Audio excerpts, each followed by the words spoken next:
rămâne singur, ori aș fi între frați.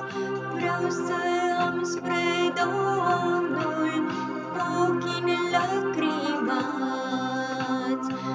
Inima smerită, cugetul curat, căci acesta-i felul binecuvântat, căci acesta-i felul binecuvântat. De-aș muri acasă, ori în vreun surghiun, dragostea mea toată în Hristos mi-o pun.